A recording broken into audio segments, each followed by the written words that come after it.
ladies and gentlemen, boys and girls. I'm Abi Lahiri. You're watching ABP Life Podcast. This is Cracking Conversation. Joining me today in Cracking Conversation is Shoikat Mujumdar with his brand new book, The Remains of the Body. Welcome. How are you? I'm fine, and thanks for having me. This is a delightful space, and hi to everybody listening in. This is great to be with you all virtually. What exactly the novel is all about? The Remains of the Body. Firstly, just shed some light on what exactly the story is all about. Then we'll go deep into the story. Sure. Well, it's hard to talk about a story because it's kind of one thing I'll say that I've always been interested in disruptive sexualities, like desires which are not quite, you cannot quite accommodate them in regular marriage and things like that. Anything outside of it. Just to give a couple of examples. My novel, The Firebird, is about a young boy's obsession with his mother's life as an actress. And then The Scent of God was about a love between two young boys, again, in a monastic boarding school. So I've always been drawn to that. I think in this one, I'd say I'm trying to explore the limits of heterosexual friendship. When you're friends with somebody from childhood and you've grown up together, you've attained puberty together, you kind of know his body in a very intimate way. And then you kind of start wondering, like, why is there's no... And basically the protagonist here is, I guess what one might say, has a pansexual dream, that this whole pansexuality obviously is that to be attracted to all genders. And then he was like, oh, I'm so close to this person, but, and I've seen their body, but why is it that I'm not attracted to him? So it's kind of this sense that it's not fair that we're not attracted to everybody. So I think in this kind of charged atmosphere, this other friend is married. And then he starts thinking about his wife in the way that, oh, she's known him intimately. She's known him really intimately. And then I think something happens between him and his wife. But the whole question is whether this is straight desire or gay desire or queer desire. We don't know. But I think it's really a person trying to ask certain questions about where, when you're really close to somebody, when you've seen them from your childhood, can the erotic play a role? They've literally come of age together, they've attained puberty, they've watched porn together, they've seen, but where is it that, what is that it mean to be a... So it's a kind of a confused query. And how does it resolve? Well, that's what the novel is about. But there are kind of interesting currents between the three of them. There's also a marriage. The marriage is crumbling for other reasons because there are conflicts and ambition. And then the intimacy. Basically, the question I'm trying to ask is, when you're sleeping with a woman, is your desire actually reflective of something else? Are you trying to reach somebody else through that? And that is, I won't say anything more than that. But it's like, is heterosexual desire always heterosexual? Can straight lives hide queer moments? I think one thing I wanted to point out through this novel is that there are queer moments in our lives everywhere. We are all queer. We may not be gay, but you're all queer. There are all moments. The kind of normative sexuality, man, woman, marriage that we make mainstream is really society's need. Our personal fulfillments and joys come from very strange, sometimes very unsettling places. So I think that's where this novel came from. That makes sense. We are sitting in June 2024. This is also Pride Month, celebrated globally to celebrate the spirit of LGBTQ plus community. You mentioned about queer. A lot of people, and you also pointed out, it may not be gay, but it can be queer. Everybody is queer in their own skin. How do you define queer, and how do you distinguish queer and a so-called, as they say, it's not a normal thing, which is, I feel it's a very natural to have these kind of desires. But how do you define it? How do you distinguish it from gay? And that's a great question. For me, queer is anything which is not normative. Normative, man, woman, child, all of that. That is, as I said, society sets it up.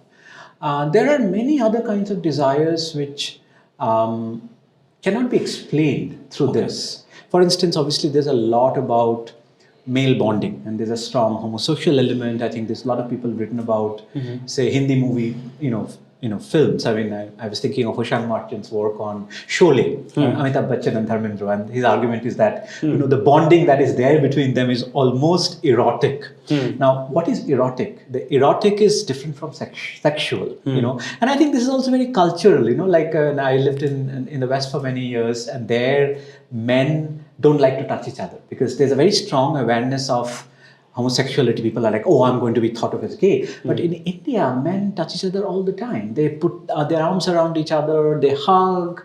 What is this? This is obviously, it doesn't mean they're gay, but it also means that they're enjoying their touch in a way.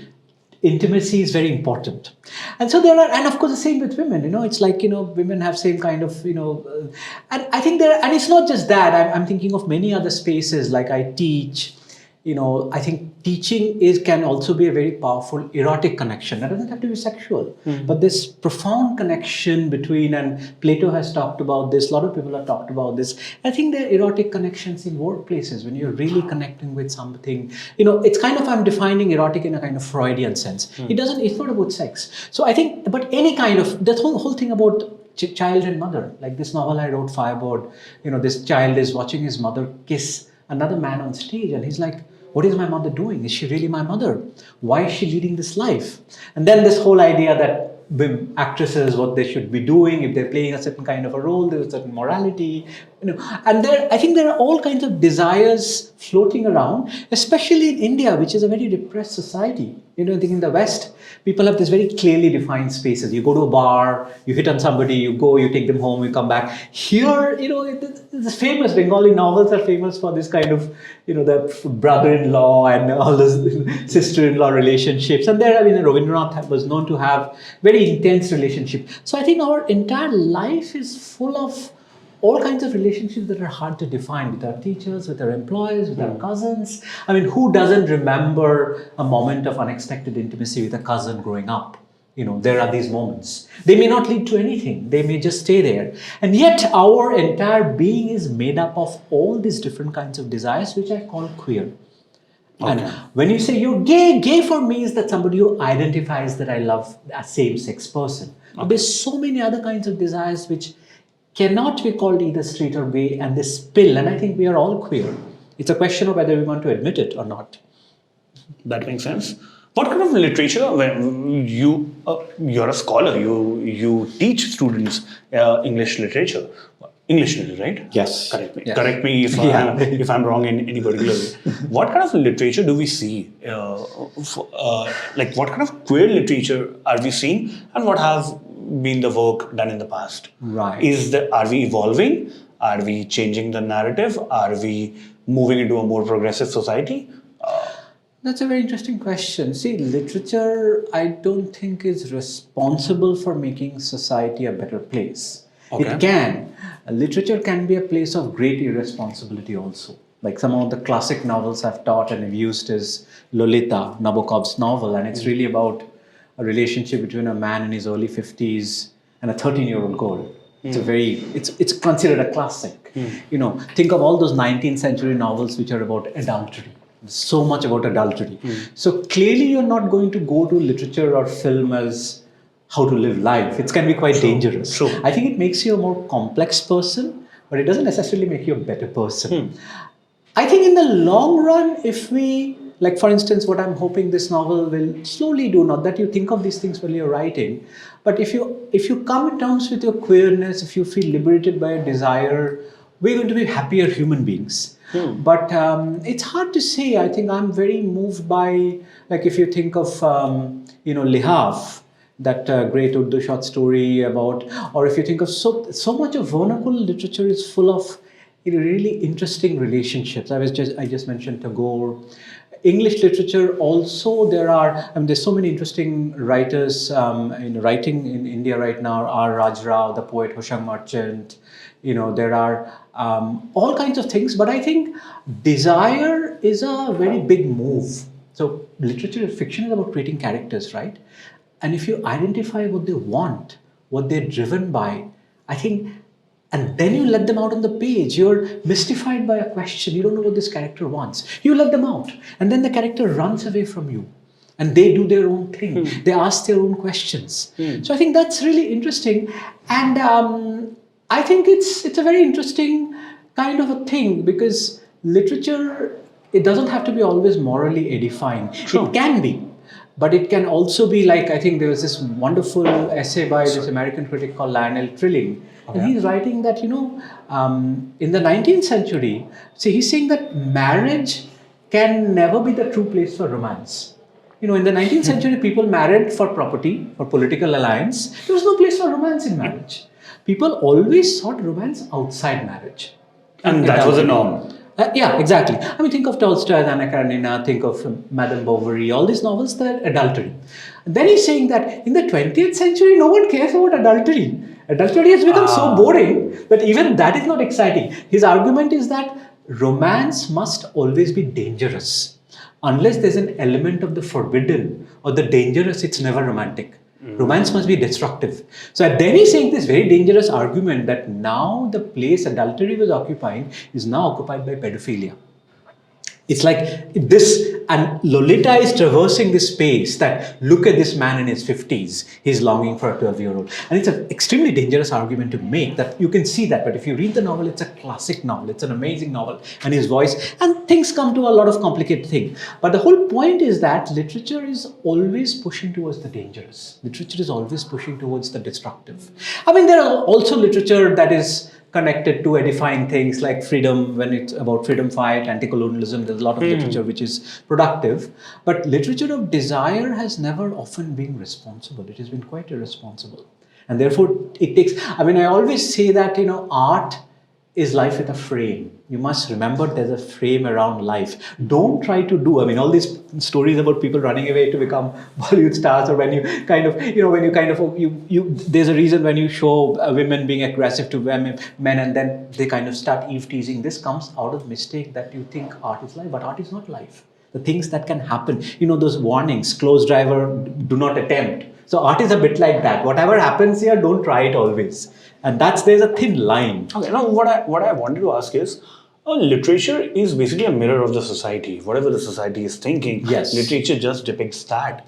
How have we evolved from a world where, like for example, you mentioned adultery was a norm, to a world where adultery is considered a pretty bad thing, or maybe is considered as a taboo these days, or a banal thing. It's so common. It's so common. No one really thinks it's dangerous anymore. So, what other aspects of literature or queer literature are we talking about, which has evolved with time?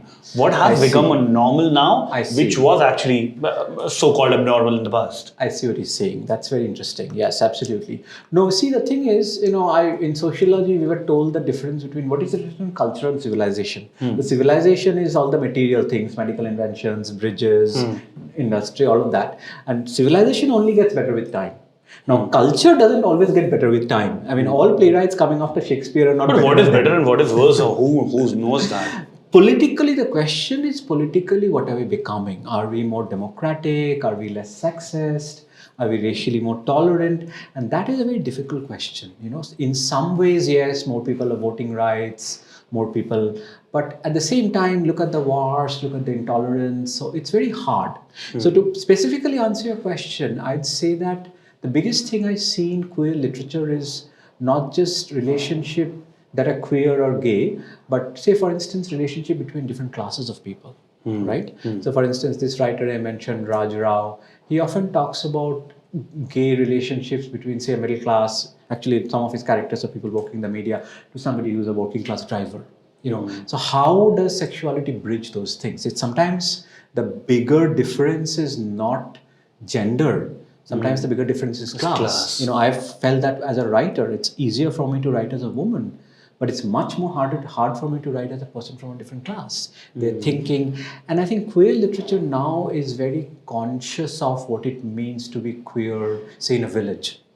The whole idea that queerness is this metropolitan discourse in cities, we speak in English, but that is absolutely not true. There are so many places where, in fact, queerness was very much an Indian way of life. People have demonstrated that. It's really the British Puritan attitude that has made us so prudish. If you think of Kama Sutra or the traditional literatures, there were so many experimental sexual postures. So in the same way, there are all these stories about these lesbian suicides. I think Ruth Vanita has gathered many of them together. So many women, lesbian couples, they were together and they committed suicide. And these things, and they're all from villages. They're all from the so-called sort of excluded castes. So I think there's a lot of queer experimental sexuality outside the urban mainstream, and I think literature is now waking up to that. Even in English, I mean, I can't say much for literature outside English. I read Bangla, I don't read Hindi directly, but definitely even in English, we are looking at what does it mean to cross caste barriers in queerness? What does it mean to cross class barriers? And I think that's a really challenging question. So I see a lot of that. Okay. We are sitting in June. It is celebrated as a queer month, as I mentioned some time back. In the past, at least a year or so, the conversation around same-sex marriage has evolved. A lot of people are putting their emphasis on actually legalizing it. The same-sex relationship is certainly legal now. But the same-sex marriage is not legal and it is not acknowledged by the government. What do you see? Do you see a silver lining there? Do you see it's getting changed in some time? Because there are a lot of complexities involved. In India, marriage is not just marriage on papers. It is fundamentally a very big thing. But people who are advocating the fact that it should be legal have their own valid reasons. And for people who are not advocating the fact, they have their own set of reasons. How do you see this? Yeah.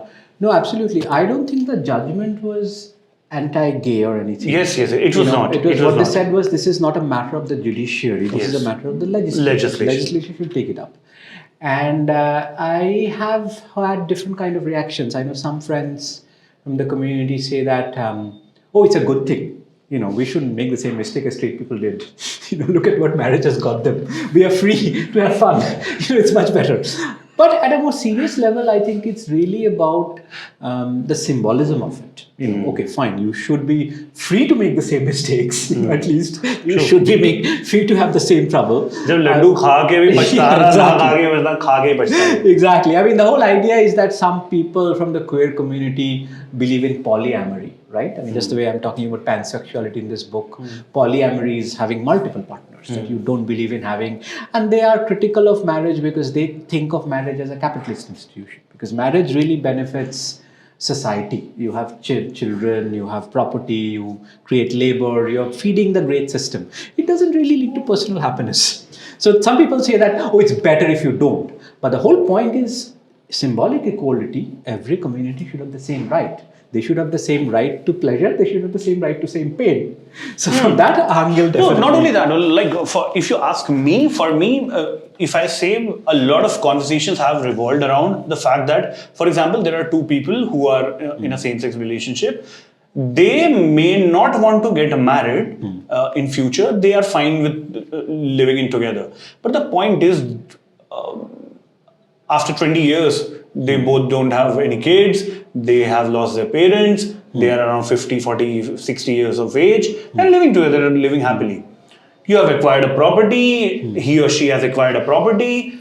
Now what happens to a property? You die, you can't give the property to him or her. Yeah. Who becomes the nominee in your bank account? Who becomes the guarantor in all your legal documents? Yes. Who gets the amount from your bank account? Adoption. Adoption. You can't adopt. People couldn't. I think Shushmita Sen set an example there by adopting, and I think that is often now used. As a single parent, you can certainly adopt, but then too, there are lot of. I shouldn't say the word loophole, but there are a lot of barriers for them to have. If we are saying that you're free to love whoever you want to. But you don't understand the broader picture because there are actually certainly a lot of barriers. For example, what I mentioned, like you can't give your will to anybody else. You can't You can't open a joint account together. Exactly. Even if he or she is your partner. Yeah, exactly. I mean, that's the thing about relationships. It's eventually about things like property and children. It comes back to two big things. Or rights, even getting employment rights, benefits, can Right. you be covered in the insurance? So yeah, definitely. I think in the US and some other Western countries, civil union is given the same status as marriage. You get the same kind of things. But I think absolutely, I completely agree. I think those are the We rights. should have a concept of like a civil union, which Yes, I personally don't see any reason why they shouldn't have every single thing straight couples have. They should have it, and I think it's things are really taking a dangerous turn with the Uttarakhand law. You must have heard of how if you're living with somebody, you have to report it. It's like it used to be the neighborhood uncle before. Now it's the neighborhood magistrate. Yeah. It's like, and then if you break up, you have to go and tell the police. I'm like, what is this? I mean, it's for like, a living couple. yeah, it's like what the hell is this? It's like, but the funny part is that of course if you're living together for something the same sex, you don't have to because you don't acknowledge yes, it. yes. Because this is the funny part, homophobia sometimes creates supporting space for homosexuality because you don't acknowledge it, so it can't be two men living together can't be And they are in denial. That doesn't happen here. They are just in denial.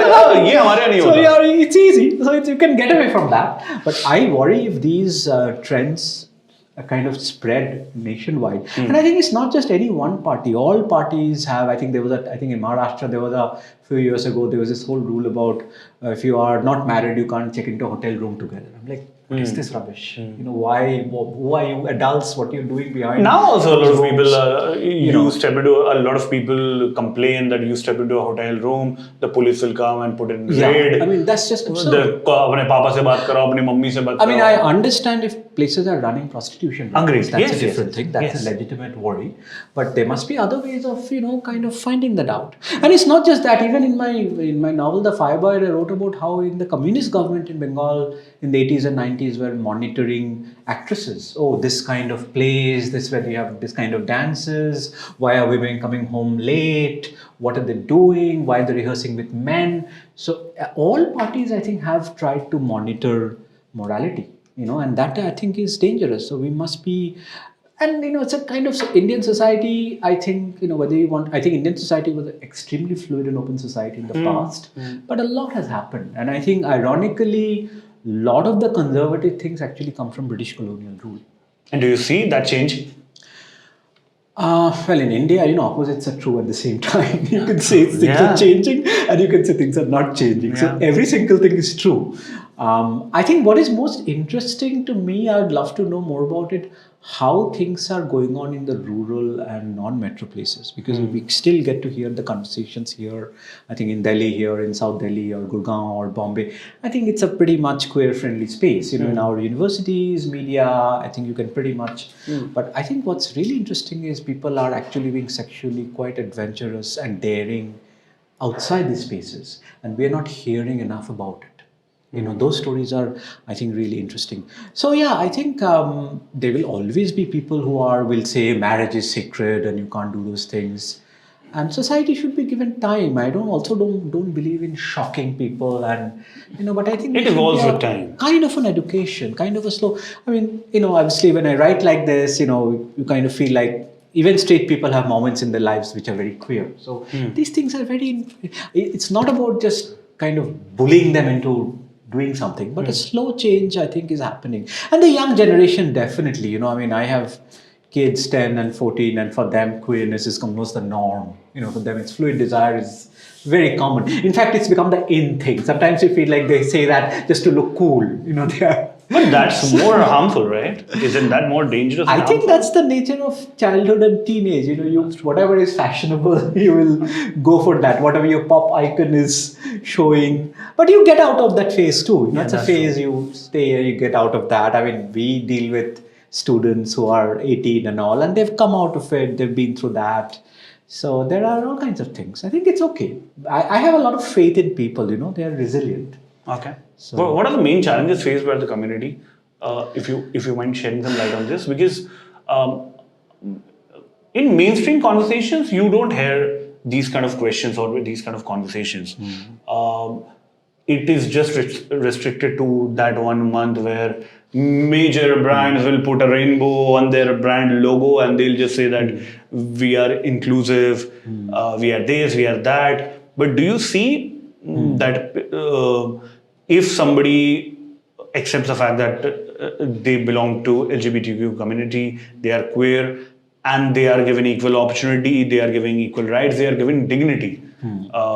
We may have legalized it, we may have made it so-called normal, but are they actually treated normally? That's the question, and there are legal aspects to that question. There's a social aspect to the question. You can change laws, but you cannot change people's attitudes. True. That is True, that's quite my hard. question, yes. How do you change it? And in some places, you can change people's attitudes, but law is a whole different matter. So it's like it's Khichdi. it's kind of a khichdi, right? I think the point you mentioned earlier about property and all that means the biggest thing. That how do you do certain things together? How do you, if you want to adopt a child? I mean, is it possible to do that? And if you want take your partner on your health insurance, can you do that? Those are the real questions. Those are very much the real questions. I keep hearing not just that. One thing I keep hearing a lot is, and this is not just about queer people, if you can't fit a certain kind of a profile, you cannot rent a place. In most Indian cities, I think that's most shocking. And what is a certain kind of profile? Certain kind of a profile. You need to, even single women have trouble renting places because landlords are extremely conservative. If you don't do this, if you don't do that, and आपके यहाँ party होता है? exactly. Are you going to eat non-veg? Cook non-veg. I feel like, what is this? I mean, I understand people can abuse hospitality. I understand people can have trouble. Yeah. But there have to be other ways of dealing with it. So I think, and I'm sure people from the queer community have faced these discriminations repeatedly. But I think the main things are the ones you said, that benefits, sharing, property, insurance, those are the real things, especially as you grow older. When you grow older, what happens when you're left? And this is not like a 5-year phenomena. This is their life. This is nature. Exactly. That is how somebody is. And we as a society, we as an inclusive society, we are saying we are. Right. We have to make it inclusive, not just on papers, but also we have to create a societal norm out of it. Exactly. How do you create a support system that lasts till beyond your working when you're old? Is it possible? And India is a very strange state, in the West, because they have what I call weak society but strong state. So social ties are not great, but the state, insurance, corporate structures are so strong. In India, these structures are still not very strong, but people still depend on the community. Who will come and help you in the community? Somebody will call a doctor, somebody will do this. But are queer people getting that kind of support from the community that straight people have traditionally gotten? That a couple live together and then they know, and then they will come and help them. Do we still have that kind of a tolerant society? But how do we change that? I think it's that way easier to change law. Companies, I think with the private space, they can certainly they can change policies internally, they can extend support. Some social change you just have to change with time. Not from the education? Not from the education? Education, definitely, but with time. I have great faith in young people. As young people come out more and more, I think they are more open about these things. They are definitely more open about these things. And this is not like the other problems with religion and caste and all that, because desire is something which, if you're honest with yourself, you realize you will feel all kinds of desire, all kinds of things. People who are extremely right-wing, say in terms of politics and religion, they can also be queer. So it's not like they're equated, because your desire is, and you have to be honest to your own desire. So I think it's happening. Like I said, I wish we had more information on what is happening outside the metropolitan spaces. We know in the metropolitan spaces, things are still open in South Bombay, Delhi, but what is happening outside?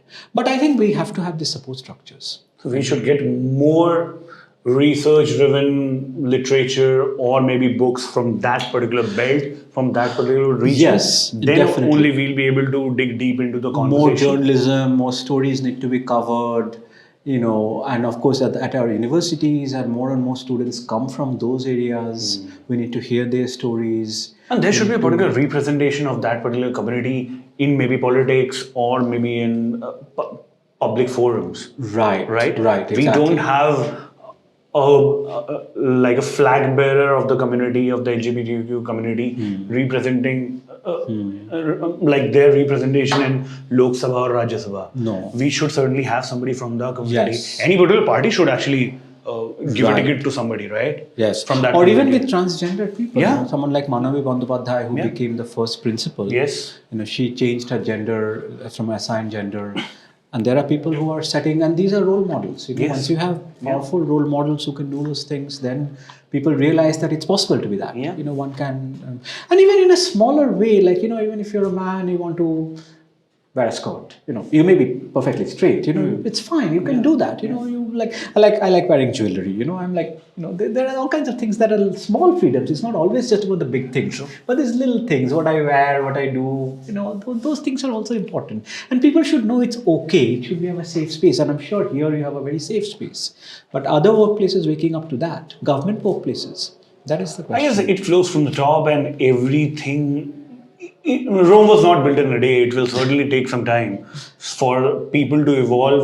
Of course, what you mentioned, I completely endorse the fact that once the youngsters actually grow old, they'll build a society which is more inclusive in nature, which will be welcoming people from all thought process, from all genders, from all preferences, and whatever the nature has given them, we'll be more than happy to accept it as a society structure. Progressively. They will have other problems. We don't know environmentally where the world is going. Yeah. We have those problems. It's But at least 48 today. Exactly. Oh, man. But at least socially, I think generally we are going to be more and more progressive. That is not a problem. And even the hatred and all that we see is often artificially induced. People are indoctrinated quite easily also. That's why those of us who are in higher education, we keep saying that, you know, it's very important to return to books, get up your WhatsApp screen, get up your that. The real knowledge is here. So once you have a very empty mind where there's no information, that's when it gets filled up with hate and ideology. So I think that is something we all believe in. Super. I really hope for a society which includes all thoughts, all genders, and people from all walks of life. I really want to see that India growing and that becoming a global power. Thank you very much, Shoykut, for sharing your thoughts and for just being as honest as possible. You were saying something, sorry. Thank you. And I think that India is going to be the true India, because India of the past was actually a very fluid India. Even if you look at our gods and goddesses, they were all very fluid. This India, if India becomes that will be actually going back to its original form. True. So I hope that happens, and thank you for opening up the space for this conversation. And for all those people who really want to indulge in this book, The Remains of the Body by Shoykut Mojumdar. Thank you very much for having this conversation. Thank you very much. Thank you. It was a pleasure.